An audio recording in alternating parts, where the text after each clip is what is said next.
Bismillahirrahmanirrahim. Assalamualaikum warahmatullahi wabarakatuh. Perkenalkan, nama saya Habsari Anissa Kurniawati dengan NIM 215 211 104, kelas MBS 1C.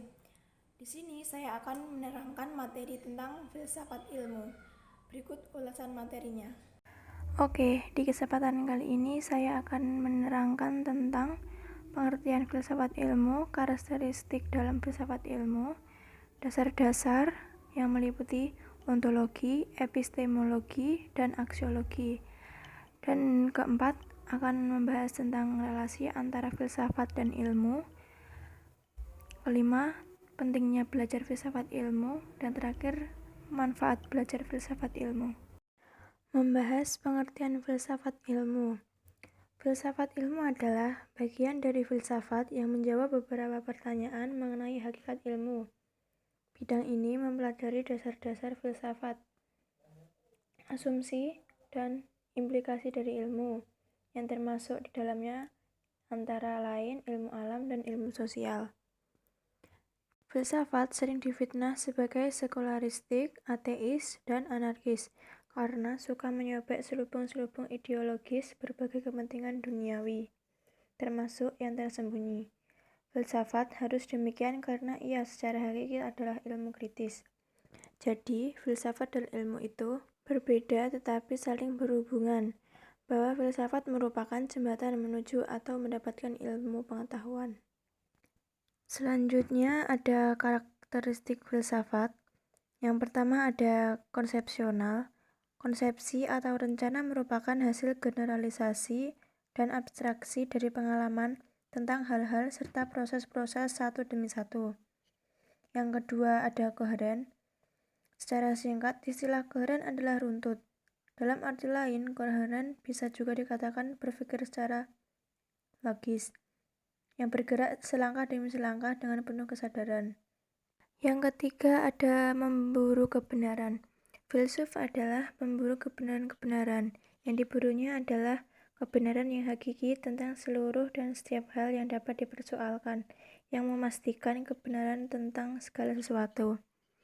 Yang keempat, radikal dan rasional. Berpikir radikal artinya berpikir sampai ke akar-akarnya, tidak bertanggung jawab pada sampai konsekuensinya terakhir. Sedangkan rasional berpikir secara logis, sistematis, dan kritis, bukan sekadar memahami pengertian-pengertian yang dapat diterima oleh akal sehat, melainkan agar mampu menarik kesimpulan dan mengambil keputusan yang tepat dan benar. Yang terakhir ada menyeluruh.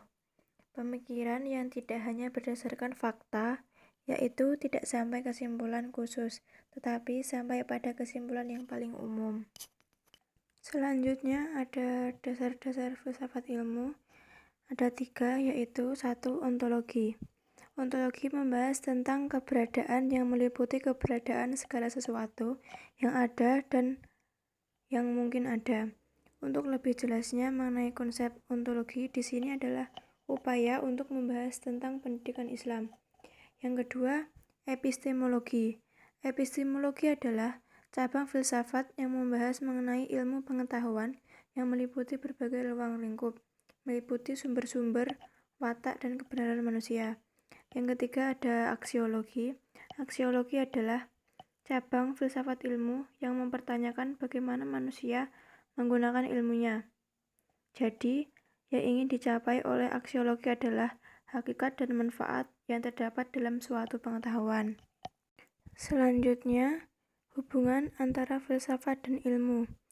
Secara pola pikirnya, filsafat itu mempertanyakan tentang jawaban atau mengkritisi, sedangkan ilmu pengetahuan mencari jawaban melalui metode ilmiah.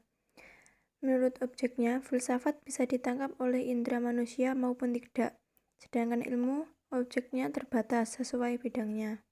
Berikut adalah pentingnya belajar filsafat ilmu. Filsafat adalah cara berpikir kritis dan mendalam. Dengan cara berpikir, kita bisa menemukan dan mendapatkan pengetahuan. Untuk memperolehnya, yang bisa melalui apa saja, salah satunya melalui penelitian pada ilmu pengetahuan. Manfaat belajar filsafat ilmu. Yang pertama, memikirkan suatu masalah secara mendalam dan kritis. Yang kedua, membentuk argumen dalam bentuk lisan maupun tulisan secara sistematis dan kritis. Yang ketiga, mengkomunikasikan ide secara efektif. Yang keempat, mampu berpikir secara logis dalam menangani masalah-masalah kehidupan yang selalu tak terduga. Demikian presentasi yang dapat saya sampaikan, kurang lebihnya mohon maaf. Wassalamualaikum warahmatullahi wabarakatuh.